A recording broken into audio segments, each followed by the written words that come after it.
Hello, everyone. Welcome to our last session from Horizon Wellness Week. While we're sad that this amazing week has ended, we are super excited to have Ernest Barbaric joining us to close out the week. So before we get started, I'm just going to go over a couple tools here. So you'll be able to interact with us through the chat feature located at the bottom of your screen. If you click on that, you can always toggle to include all panelists and attendees, and everyone will be able to see your messages. So another way you can interact with us is through the Q&A.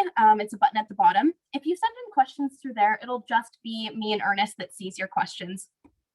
There's also closed captionings available today. So you can click on the bottom at live transcript, and you will be able to either turn on or turn off those closed captionings. We're also going to be sending out a survey at the end. So I will throw that link in the chat at the very end. We really appreciate your feedback in terms of this session, as well as Horizon Wellness Week in general. If you are a Horizon resident, there is a prize associated with this session. So if you fill out that survey, you will be entered to win a $100 grocery gift card. So make sure you stay till the end and click on that link. So for those who haven't maybe attended a Wellness Week session before, I'm Moira. I work with Horizon Housing, who is an affordable housing operator here in Calgary. We serve just over 1,200 residents. And we know that this past year has been so full of changes and challenges. And we really wanted to find a way to bring wellness directly into the homes of as many people as we could. So to make that happen, we reached out to our partner agencies that we work with to provide supports and services. We got in touch with local businesses, and we also have fantastic presenters like Ernest himself. We know wellness encompasses many different elements of our lives, and the sessions we've seen this week ranged from budgeting to taking care of our mental health to how to eat healthy on a budget. So today, as we close out Horizon Wellness Week, we wanted to bring you a virtual session that would inspire you to put into action everything that you've learned throughout the week. So we are going to get started with Ernest here. He is an executive coach, strategic advisor, and experienced keynote speaker. You may know him as the creator of the Art of Meaningful Work podcast, or seen him present at some TEDx conferences. Ernest is truly an inspiring person and a complete joy to talk with. So without further ado, Ernest, let's take it away for Beyond Wellness, how to create lasting change. Thank you, Moira. I'll assume that we're on video and such. I assume everything is working properly as it is right now. Yep, I can see you. All right, great. Sorry, I couldn't see myself, so I was like, am I just talking into the ether or what's happening? All right, thank you so much for doing that. Well, first of all, thank you everybody for joining us today. Originally, this talk was going to be more around the tips and tricks around anxiety and stress and those kind of things, but what we thought might be more valuable would be to talk about creating lasting change. And specifically today, we're going to talk about the hard parts of change that most people don't like to talk about. Now, you just went through a whole bunch of presentations and talks this week, and your head might be full of different ideas or things that you may want to change, things that you may want to do more of or less of, and maybe a new habit or two that you want to start or stop. Now, this may be happening in your finances, in your relationships, in your health, in your career, in your life. And what I'm going to do is I'm going to share 3 things that will help you make those changes real. So hopefully this will work. And specifically, we're going to talk about 3 things that are what's at stake. We'll talk about the power of choice, and we'll talk about something called the locus of control. And I'm going to make it very real for you. What will happen is that I'm going to present some ideas, and you'll see the screen pop in and out from me to the screen, and hopefully you're okay with that. What's going to happen is that I'm going to present some ideas and some stories for you. Now, you might have heard some of these things before, and you might not have, and either way, it's okay. My ask is that you today bring yourself with an open mind and an open heart, so that there might be 1 or 2 things that might serve you in our time together. You might hear the same thing you might have heard before, but maybe this time it'll connect with you differently in a way that really means something to you. Now, as we get started, I'd like to ask you a question. And for this, if you can pull out a pen and paper, I'm not going to ask you to write this into the chat. I want to make it a little bit more real. I find that writing really puts some real intention into this. I'd like to ask you a question. That is to write, what is something that you would like to have more of or less of in your life? What is one change that you would like to make? Now, you don't have to put that into the chat, but take out, like I said, a pen, a piece of paper, and really think about a pen and a piece of paper, and really think about and make it real. What is something that you would like to change? And I'm going to give you 1 minute to think about that and write it down on this piece of paper. If you want to, you can also share it in the chat. Everybody else will see it, and if that's okay with you, that's totally fine. So what is one thing you would like to have more of or less of? You've learned a lot of things this past week. What's a new habit that you would like to build or a habit that you would like to break? Think about that and write it down on a piece of paper.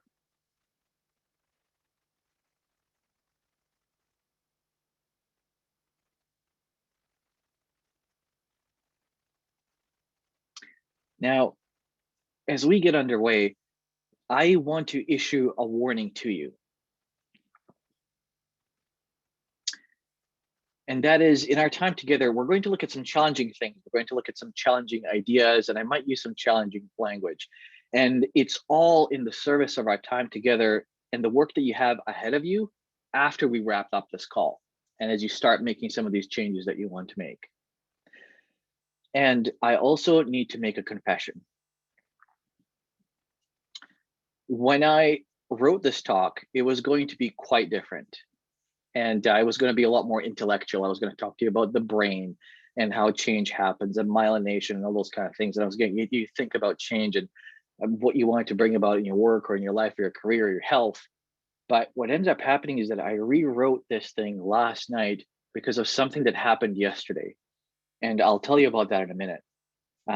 And during our time together, I'm going to share some things with you that I've never shared with anyone before, and especially not publicly.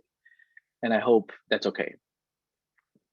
You see, what most people know about me are all of those kind of things like Moira mentioned, like the teaching and the consulting and speaking and TEDx and all those kind of things. But what most people don't know about me is that I've gone through a lot of change myself. I was born in Sarajevo in Bosnia. Now, some of you might be familiar with that, in that there was a civil war there in the early 90s. And I lived through that civil war when I was 10. I've been shot at. I've been shot at by a sniper, and I've been shot at by a large machine gun as well. For a short period of time, I lived in a refugee camp in Rotterdam, in Netherlands. We moved from Bosnia to Canada in 1996, and I didn't know much English at the time. So I struggled in school. I failed a lot of classes that I thought I knew. I remember specifically sitting at writing a math exam and asking what a square meant, and the teacher just told me just to take your best guess, because they didn't know what I was going through. I lost my mom to lung cancer in 2012. I've experienced anxiety and I've experienced depression. And I specifically recall a transformative day that happened for me in the summer of 2016. And I remember sitting there under covers in a hot day inside of our living room couch. It was sunny outside, and I was just sitting there shivering. I was just thinking about it. It's making my palms sweat. And at that time, I remember my palms were sweaty, my feet were sweaty, and I was just covered in cold sweat. And I remember thinking that the future was only going to get worse from today onward. And that was the worst mental state that I was in ever, before or after that. I have no idea what triggered or how I got there, but I did pull out of that place somehow, and I made some big changes in my own mental health. And I prefer to call it mental strength now, but that's a different conversation. Now, outside of that, what you do know is that I've also done some TEDx talks. I've taught at universities. I've spoken at large conferences. Clients would fly me all over Canada to help them, to work with them. I work with CEOs and executives to get them through career transitions and to help them lead their organizations through change. And last year, we made a big decision. Last year, we made a decision to move our lives to Victoria, BC, after living in Calgary for over 20 years. And that was a really big and hard change, because there were so many times when it would have been easier to just stay. It would have been so easier to just stay with what's familiar and what's comfortable and what we knew. I share that with you because I want you to know that I've personally gone through a lot of change, and I know that you have as well, on whatever journey that you're on. We're still here, and we're looking at making some more changes that could lead us to a better life, better career, better health. So let me tell you about what changed for me yesterday.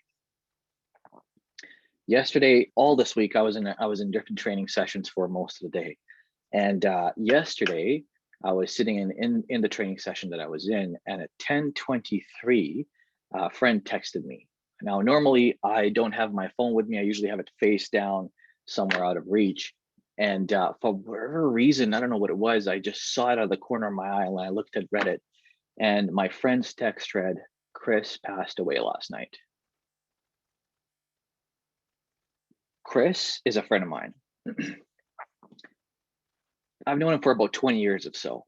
We used to ride bikes together, and we stayed in touch over the years. Now our paths have diverged. We weren't super great friends. We weren't super close, but that was a big shock yesterday.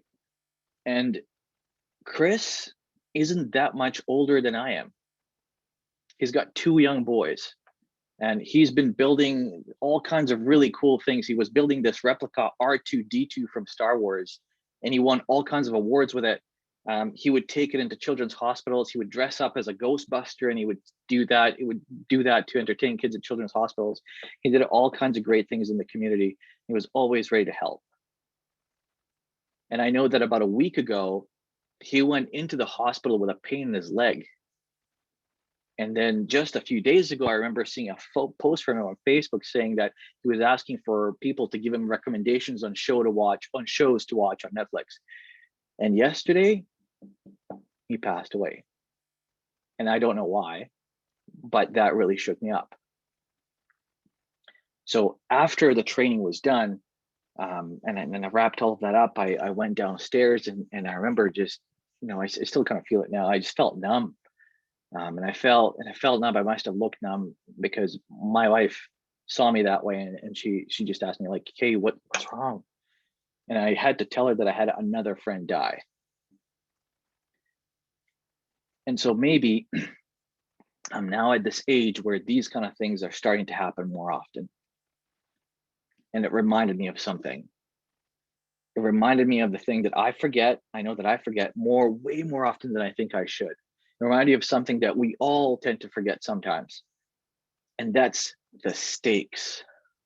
What is at stake? What is at risk if we don't make the changes that we know that we need to make, or the changes that we want to make in our lives, careers, relationships, health, mental health, whatever is at stake for you? It's going to be different for you than it is for me.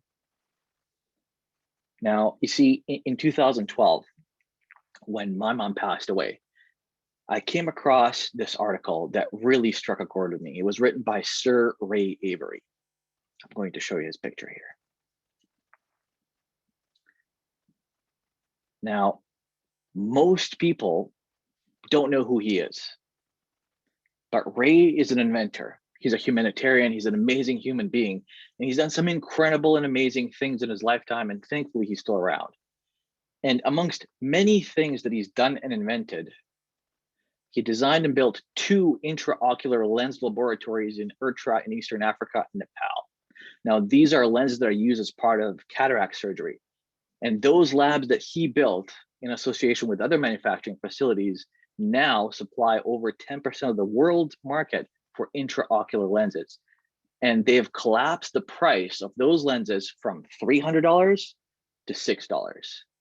And as a result of his work, cataract surgery is now available to the poorest people in the world. He also invented a life raft incubator. Now, this is a low-cost, high-end infant incubator that can work in really hard conditions. Healthcare facilities that might not have great resources or stable water supplies or even a stable power supply. So think about like diesel generators and brownout conditions in perhaps in third world countries. And I learned all of this after reading this article. And in that article that I mentioned earlier, he states, he writes about this idea that he calculated that he had 30,000 days of life to live in total. And then he would reverse engineer his life from that point so that he could prioritize what to do with his time and how to make those days count. 30,000 isn't a precise number, but it's based on the average lifespan of about 82 years or so. And I remember reading that article in 2012 after my mom passed away. And I did a calculation, and based on my family and my medical history, the number that I came to was 26,000 days of life in total. And as of today, if all goes well, based on that calculation, I have about 11,231 days left. And I remember first time I did this calculation, I had over 15,000 when I calculated the first time.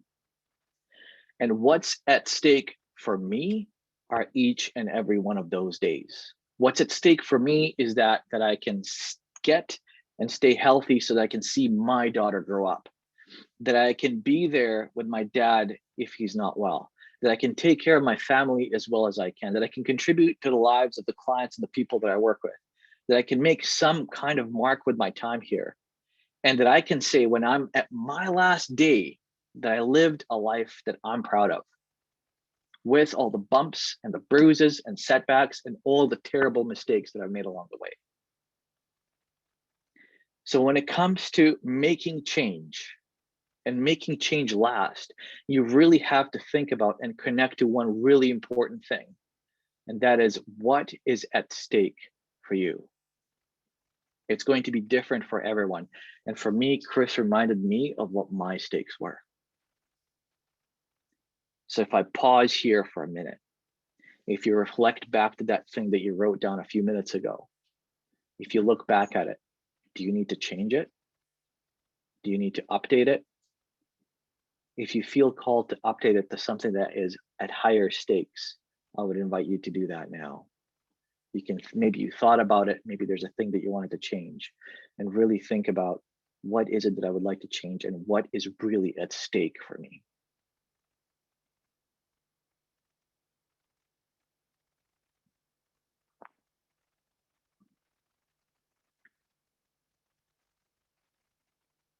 So as we're doing that, I'm going to slowly move us into the next part of the part of change that's really important.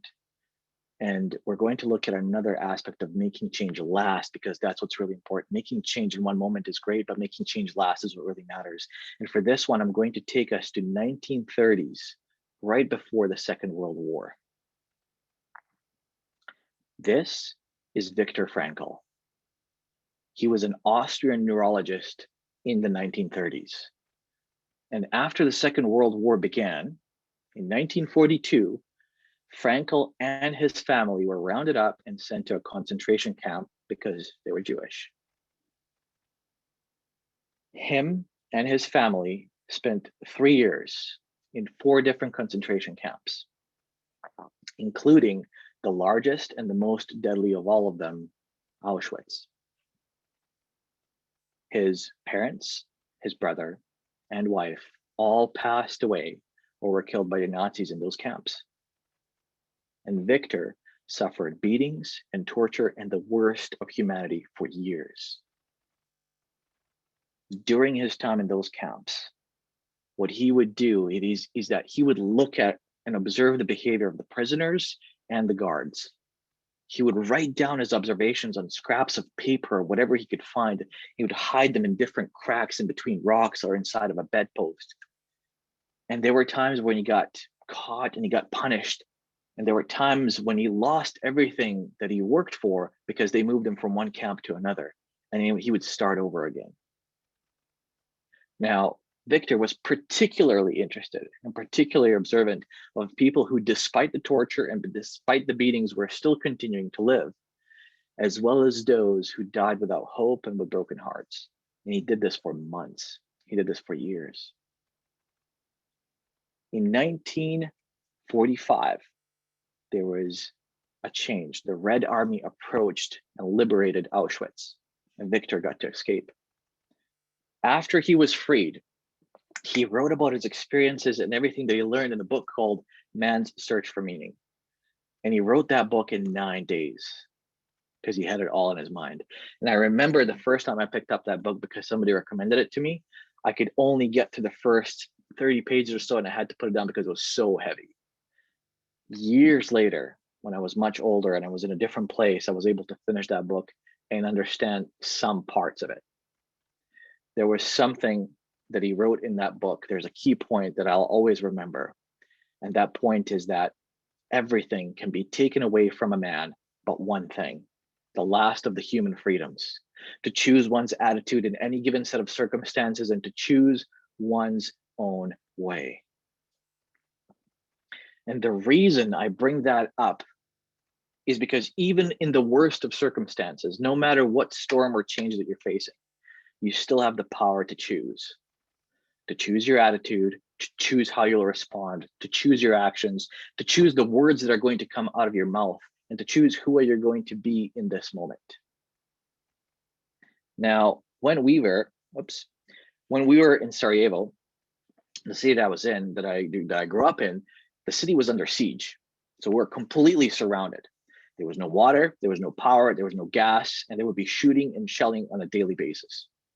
And at that time, I was a kid and I didn't really think about this at the time. And we didn't know if we were going to live to see the end of the day. I didn't know that then. I do know it now. And my parents, sometimes they would let me go outside to play with my friends because you couldn't keep a kid inside for years. There was no way for them to know if I would come back. And in those circumstances, when the world could feel hopeless, we had people around us who made the choice that despite what was happening around us and to us, they made the choice to give us hope, kids and families. And they would do that day in and day out. They chose to be loving and supportive, and they chose to share what they had because we didn't have much so that we could get through it together. Years later, last year, when the COVID pandemic started, and we had a rush on canned goods and beans and pasta in stores, and for whatever weird reason, toilet paper, we saw businesses and schools close. There was, with really no end in sight, it reminded me a lot of those times back home. And as a result of that, I made a choice. I made a choice to be the kind of person that supported, to be the kind of person that was loving, to shared what he had. One of the ways that I did that in my own way was by making a decision to be of service as much as I could. So what I ended up doing is I would coach or support anyone in my network who I knew who needed help, who needed to talk to someone. And that was a change for me. I changed who I was in that moment by making a choice. And the reason I share that with you is because that is available to each and every one of us every moment of every day. What's available to us is that we have a choice. So when it comes down to making a change in your diet, in your career, how you are with your kids, the decision to leave a bad relationship, the decision to move to a different country, the decision to get a job after being down on your luck for months or maybe years, the decision to start eating healthy, decision to do something different, it's important to remember that you have the power of choice. You can choose healthy over fast. You can choose revising a resume over watching TV. You can choose patience over anger. You can choose solitude over abuse, or you can choose to ask for help over languishing alone. I'm going to pause here for a second and reflect back to the thing that you wrote down a little bit earlier and thought about maybe what's at stake for you. I'd like to ask you to think about it. Maybe write this down on your piece of paper, and that is, what is one tiny choice that you can make today, one tiny choice, one tiny action that will help you get closer, one tiny step closer to that change that you wrote down earlier.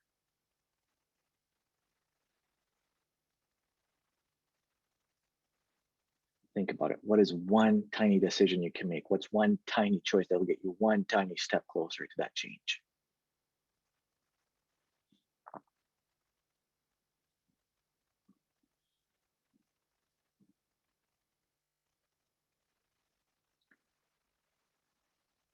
Now, let me take you to a different part of history. We're going to look at another aspect of making change stick. The ship that you see on your screen is called Endurance. Endurance was a 3-masted barkentine ship in which the famous explorer Ernest Shackleton set off to cross Antarctica, sea to sea in 1914. That ship had a crew of 27 people and 1 cat, and most people forget about the cat.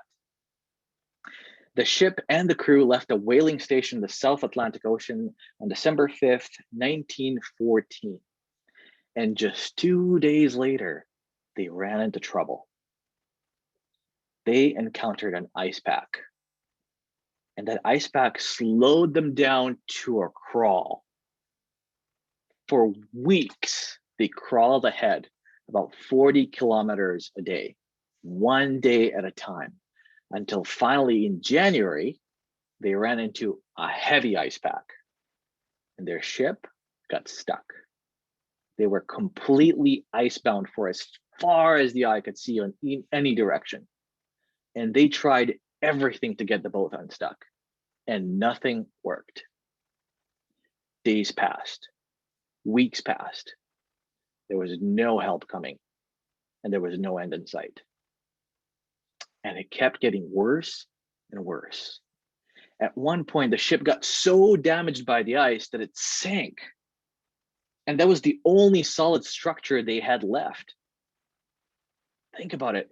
They're alone. They're in the middle of an ice pack as far as the eye can see, and they just lost their ship. There are no supplies coming, and there's no help coming. All of their choices got removed from them.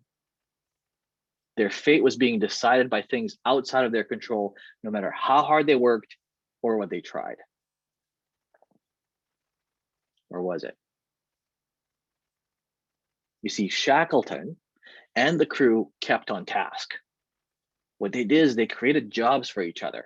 They would check in on each other. Someone would go on patrol, some would gather whatever they could find to build a fire, some would be tasked with fishing or hunting seals. They didn't have control of much, but they focused on what they did have control over. They were stuck on that ice for months, and eventually they made a new camp because that was within their control. That was a thing that they could do. And what they could do is gather whatever resources they had, and then they ended up moving to an ice floe in hopes that the ice floe would float towards land at some point in time. And they set up a new camp, and they called that camp Camp Patience. They were hoping that things were somehow going to open up. They kept motivated and moving and doing their jobs. They did what they could that was within their control. After 9 months of surviving and being stuck on the ice, the camp that they made on an ice floe broke in half. And then Shackleton made a decision to put everyone into lifeboats that they rescued from their ship, and they tried to head for the nearest land they could find. They spent 5 days at sea. Eventually, all 3 lifeboats made it to an island called the Elephant Island. And this was their first time being on land in close to a year. Sounds good, right? But Elephant Island it was a hostile place. It was an inhospitable place. And it was really far away from any shipping or rescue. There was nobody coming to save them. So that now being outside of their control again, they made a decision to put together a ship out of all of their remaining supplies and sail on that lifeboat ship that they put together back to the whaling station they left close to a year ago. It took that crew 15 days of almost capsizing, almost dying a number of times, and some incredible luck sailing through storms and next to storms to finally see the cliffs of that whaling station that they left almost a year ago. And in April of 1916, the whole crew finally made it back to safety, and they lived to tell a story about it. It's a nice story, right? Now, we can learn all kinds of interesting things from it, but what I wanted to point your and my attention to, and I want to just make a note here, as much as I'm sharing this with you, I'm sharing it with myself, because there are all kinds of changes that we all want to make. So as much as we can learn from this Shackleton's journey, the one thing that I want to point your attention to is how they looked at their situation. No matter how hard things got, and they got hard a number of times, they focused on things that were within their control. Their ship got stuck, so they tried to free the ship. There was no help coming, so they gave everyone jobs.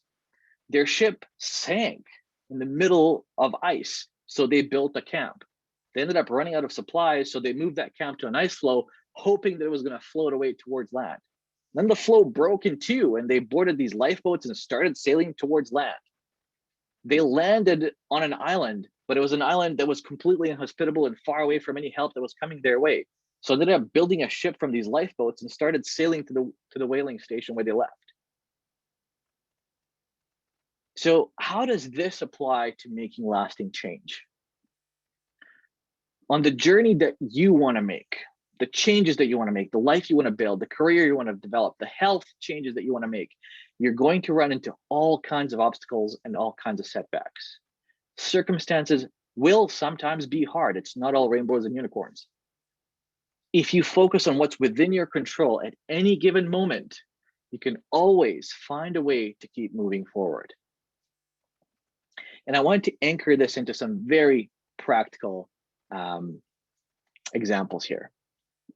And that is to focus on what's outside of my control and what's within my control. These are some real practical examples and some personal ones as well.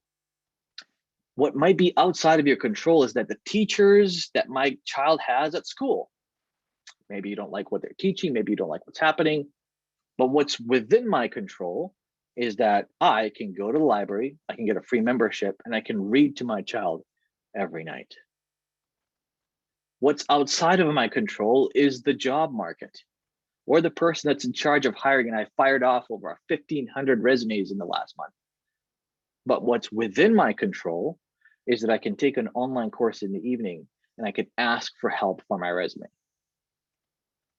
So the question that we always want to come back to when it comes to making sustainable change is that what is within my control? And now, here's the twist. The trick that isn't talked about nearly enough when it comes to making change happen. And that is that making change isn't about making one decision. It starts with one decision.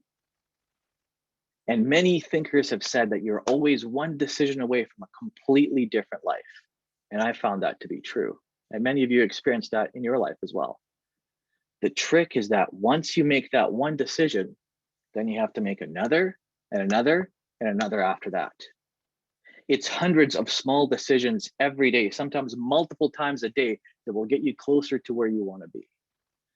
When you decide to get in shape, that means choosing chicken and rice and broccoli over a Big Mac.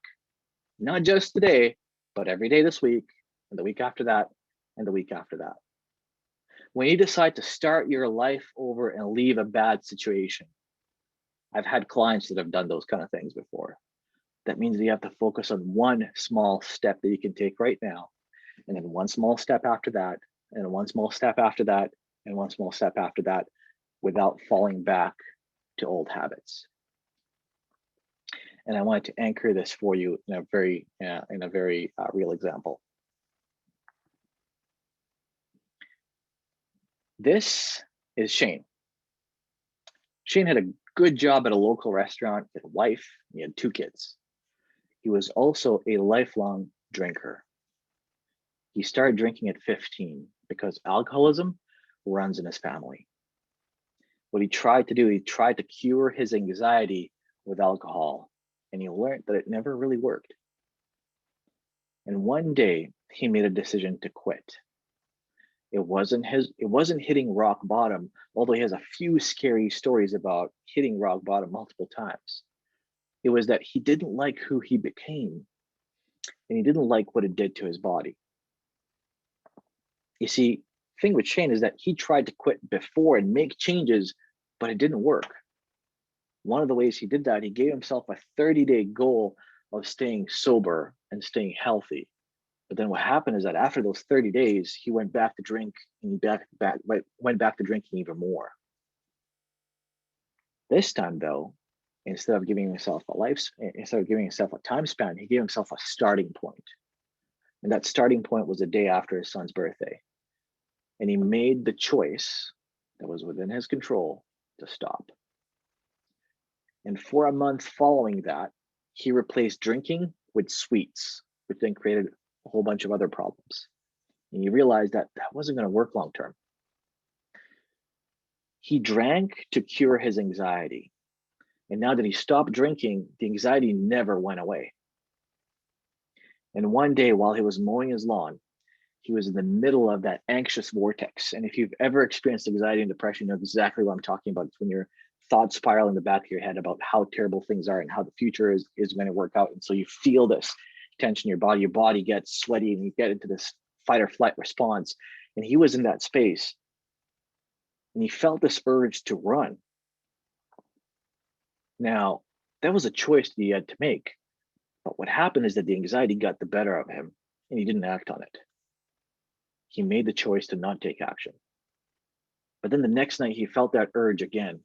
But this time he made the choice to take action. He strapped on his shoes, he went out the door, he ran down the block, and he ran back. Now, because he's never done this before, he came back completely out of breath, just panting, completely out of breath. And his wife was asking, "What's wrong with you?" She told him to go walk around for 15 minutes to see if he could calm down and get his body back in order so he wasn't hyperventilating. But the thing is, he made a choice and he took action. Over the course of the following year, he had to make choices every day. He had to make a choice not to drink, but to stay sober so he could be with his kids. His kids were at stake. He may have to make a choice not to swap sugar for drinking because he knew that would deteriorate his health. He had to make a choice not to stay in anxiety, but instead to go for a run. He had to make those choices day after day, week after week, month after month, until what you see in the image on the right-hand side. In that image, he's 55 pounds lighter. He can run 5 kilometers in 25 minutes. In his own words, he feels 1,000 times better. Here's the thing.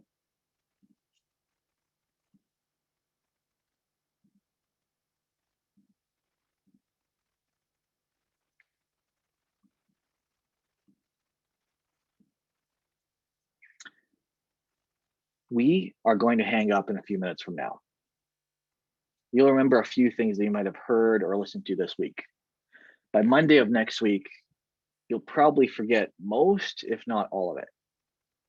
If you want to make change, and if you want to make change real, you need to remember a few things. You need to remember the stakes that you're playing for. So what are you doing this for, or who are you doing this for? Is it for your own life? Is it for your kids, your family, whatever that is? Remember that you have a choice even in the worst of circumstances. You need to remember that if you focus on what is within your control, you get to write your own story rather than having the circumstances write it for you. I wanted to leave you today with a quote from James Clear that sums up really well what we talked about today. And that quote is, "Every action you take is a vote for the type of person that you wish to become. And every one of those actions is in your hands." So I'm going to pause here for a minute. I'm going to ask you, reflecting back on what we talked about, reflecting back over the past week of wellness that you've just experienced and hopefully have gone through, what did you get out of our time together? And what did you get out of attending all of those other sessions that you've been to? What is one thing, one insight, one idea that resonated for you? And if you want to, you can put that into the chat. I would love to see what you're walking away with. And I also hope that you found this valuable. I want to thank you for your time, and I'll hand it over back to Moira that can take us home and we can field any questions that we might have. Thank you so much.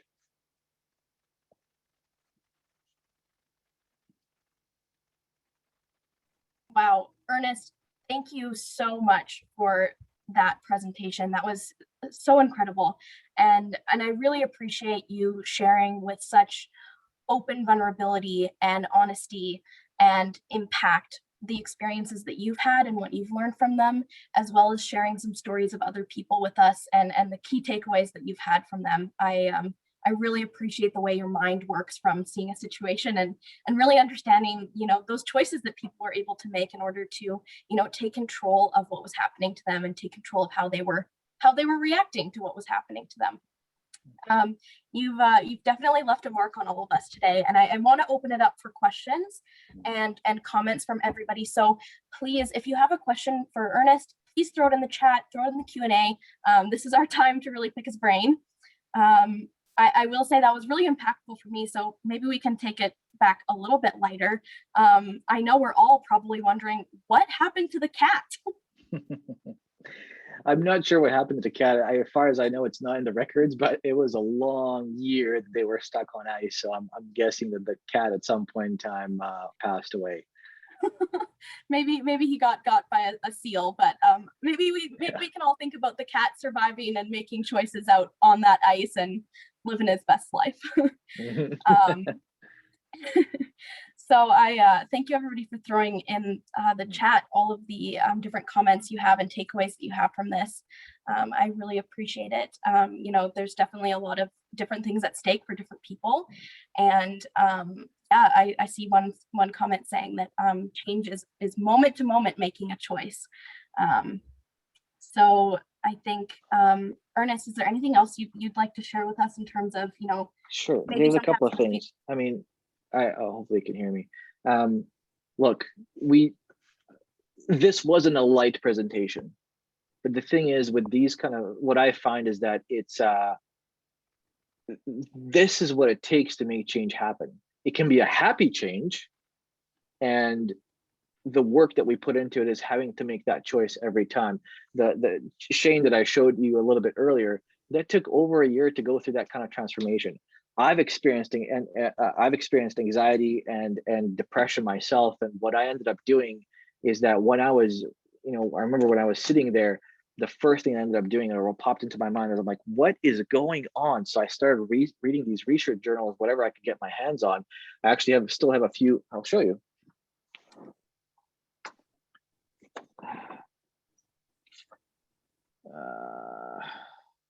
Okay, these are a couple of books that I ended up picking up. So one is called Habits of a Happy Brain, and the other one is called The Science of Positivity, in which Loretta talks about what actually happens in our brain when we're experiencing anxiety and what's necessary to solve it. And the decision that I ended up doing out of the reading that I've done is that every day I reached out to someone who I know was also experiencing anxiety, and I would make it a point that every day to reach out to them, because one of the things that when you feel seen and heard and not alone, like someone mentioned here in the chat a little bit earlier, that is one of the things that releases serotonin. And if you look at anxiety and antidepressant medicines, they're usually offered something called an SSRI, which is a serotonin reuptake inhibitor. So basically what that being seen does, it almost does a very similar thing as an anti-anxiety pill. So I made it my mission to do that every day. A couple of other things that I wanted to share with you. So this is the book called Man's Search for Meaning. I'm assuming most of you are in Calgary. I actually picked this up from Fairs Fair for $6. One of the best books that I've ever had. And another one that really made a big impact on me, if you really want to learn about the changes that you wanted to make, it's called Atomic Habits by James Clear. Fantastic book. It goes into the granular detail with, like, I have this earmarked and underlined all over the place about talking about very specific things that you can do to make the changes you want to make in your life. And as someone that's experienced and gone through a lot of change, I help people go through change as a coach as well. I get it. It's not always easy. It gets harder the further along you go. But the thing is, with every single decision that you make, you get to craft your own path. And that's the power that we sometimes forget. Wow, I think that's amazing. We do have another question here. Do you have any suggestions for how to stay grounded when you're going through a period of change? I know this past year's been changed for all of us, but how can you make sure that you're staying grounded, staying true to yourself, even when you're going through change that might at sometimes feel a little bit overwhelming? So there's like a million different ways. Mindfulness is one of the words that's thrown around a lot as a solution. I'm going to show you one thing that I learned in a program that I took last year. called mental fitness. And so, or sorry, it was called positive intelligence. And so one of the things that helps us is to get super present in the present moment. What happens with anxiety is that we're projecting things into the future that might be negative later. So we're not looking forward to things that are coming down the pipe. And so I'm anxious about something that hasn't happened yet. With depression, it can trigger from the future or from the past. And so one of the things that sometimes help kick us out of it is that that's all of that is in your mind. All of that is your mind making up images, and sometimes it can spiral out of control. So one of the ways is to get out of your mind and into your body. And so I'll show you one thing that we learned in this program, and maybe that might be of service to everyone that's here. And that was to, when you're in that space, is to rub very gently your two fingertips together so you can feel the ridges between on each finger. And if you do that for 15 seconds, and you can close your eyes and focus on those ridges as they come across each other, just focus on that. What that does, it takes away your focus from everything else going in your mind into a sensation, and that can kick you out of that kind of spiral. So that's one kind of a quick tip that I can tell you. Otherwise, one of the things that worked for me is that I journal a lot. Here's one. I can't show you all of them because I have a whole pile of journals on that side, but this is the one that I've been using recently. And so what I do when I'm in that kind of place is that I write. So I'll say, like, here's the thing that I'm facing, and what am I thinking? How do I train myself to see the gift and opportunity in every moment? So I literally ask myself those questions and write it down. So those are a couple of tools that are very practical that have made a big impact for me. Those are great tools, and I really like, especially that you got us to write down what we were thinking about. I think there is totally something different than actual pen and paper versus typing on the computer. I've got a few more questions here. So Sure. some experts say generative change, so taking something that's already excellent and making it more excellent, is better than remedial change. What's your take on this? So what I heard from that is that it's kind of like building on your strengths. It's interesting because in the work that I do, when people start working with me, leaders, etc., there's two ways to work together. So one is remedial, which is let's fix what's wrong with you and the way that you communicate. And the other one is creative. It's like, let's create things that you can, so you can lead with power and authenticity, etc., etc. There's a space for both. If it works for you, and it depends on the personality, if it works for you that the leaning on generative change, something went well, awesome, I'm going to celebrate it, I'm going to anchor it in, and I'm going to keep going that way, awesome. The one thing that I found with studies is, and surveys and research of that kind, is that it generally tends to generalize findings, so that you'll find that out of, for example, 100 people, for 80 generative change worked. Great. What about the other 20? And so you might be in the 20s where you have to think about what works for me. One of the other things that I've done is I now keep a separate journal notes on my computer, where I write down, it's literally called What Works for Me. And I think about, okay, so what worked for me in the last week is to get up early in the morning and to go for a run. What works for me is that before I go into a coaching call, I need 5 minutes to center myself and to breathe and calm down so that I can be of service. And so I write those things down so I have a record of what works for me. So I hope that helps. That's an amazing answer, and it's so true. We get a lot of advice, and not all of it is helpful to us personally. So it's good to keep track of what's working, and if something doesn't work for you, that's totally fine. We're a unit of one. It's hard to shoehorn us into like a box that somebody else has created. Exactly. Do you have any suggestions for motivation? Stephanie mentioned that motivation is really sporadic for her, and I totally feel that way as well. I 100% get it. 100%. I'll tell you what works for me, and then you can take away from that for what you want. One of the things that I struggled with was eating the way that I should. I've done a lot of emotional eating, for example, especially when going through last year, moving, change, business, all that kind of stuff, having to start a business over last year. And so I wouldn't feel good. So my natural reaction was like to eat ice cream and cookies and all those kind of things. And so I'm still paying for it today. What my motivation is now is different. I personally like to overcome challenges. The trick with these kind of changes, they're endless.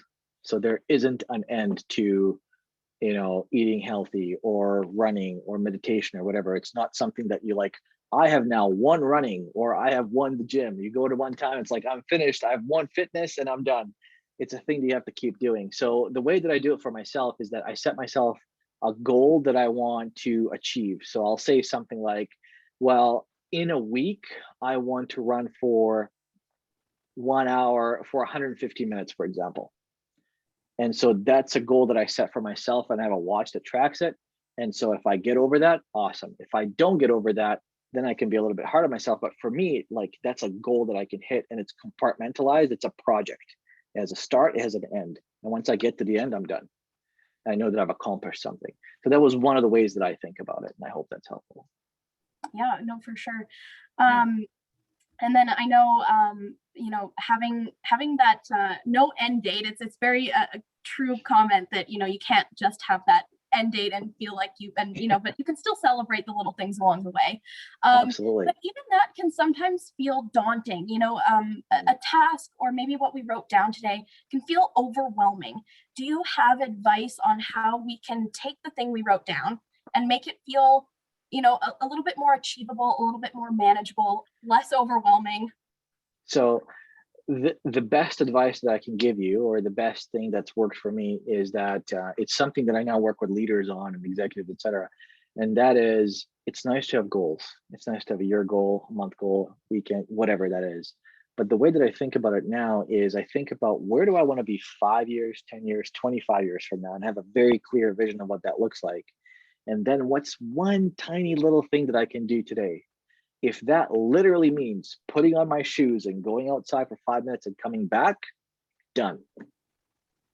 The thing is that we set these massive goals in front of us, and it's really easy to not achieve them and then feel really crappy about ourselves. And that happens all the time. And that happens all the time with really high achievers that I tend to work with.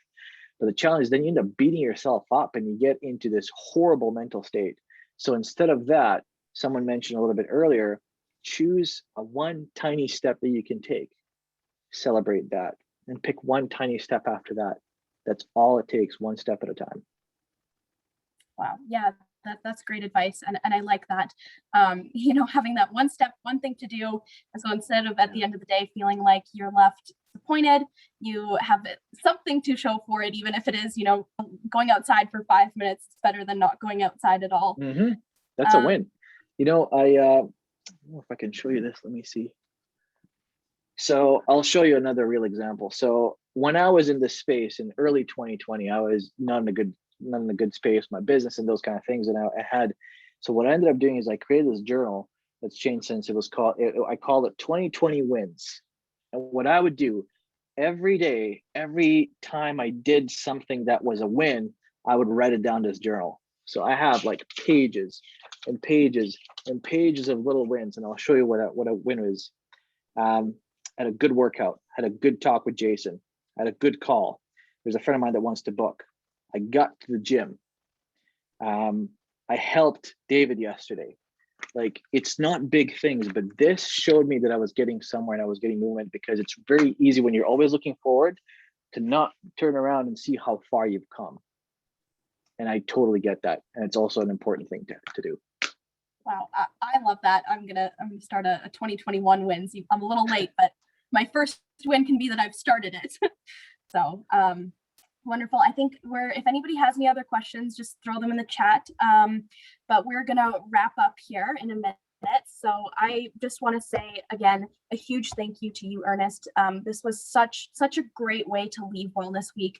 I know I feel really inspired. I know there was a lot of information that we took in over the week, and exactly what we were talking about, feeling a little overwhelmed. But I think you've left me feeling like it's manageable and that I have some goals that I can achieve. So just to let everybody know, if you are feeling like, you want to go back and rehear what we've learned this week, all of the sessions have been recorded and we'll be posting them on our website next week. So if you want to go back and take another look at some of those sessions, please feel free to go onto our website and find them there. I am going to post a link in the chat right now.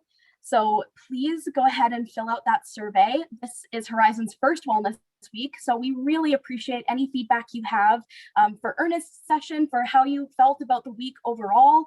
We really appreciate your feedback. It'll help us shape this for future iterations. And if you're a Horizon resident, make sure you fill out that survey. You'll be entered to win a $100 gift card. And so it's just been great, wonderful having you all in the chat this week. And I really hope that you continue on your wellness journeys, every day, doing that one thing you can to progress your goals and continue on your wellness journey. So from everyone at Horizon, thank you so much for participating in our wellness week. And with that, we're going to wrap things up. Thank you, everyone, and stay well. Bye-bye, everybody.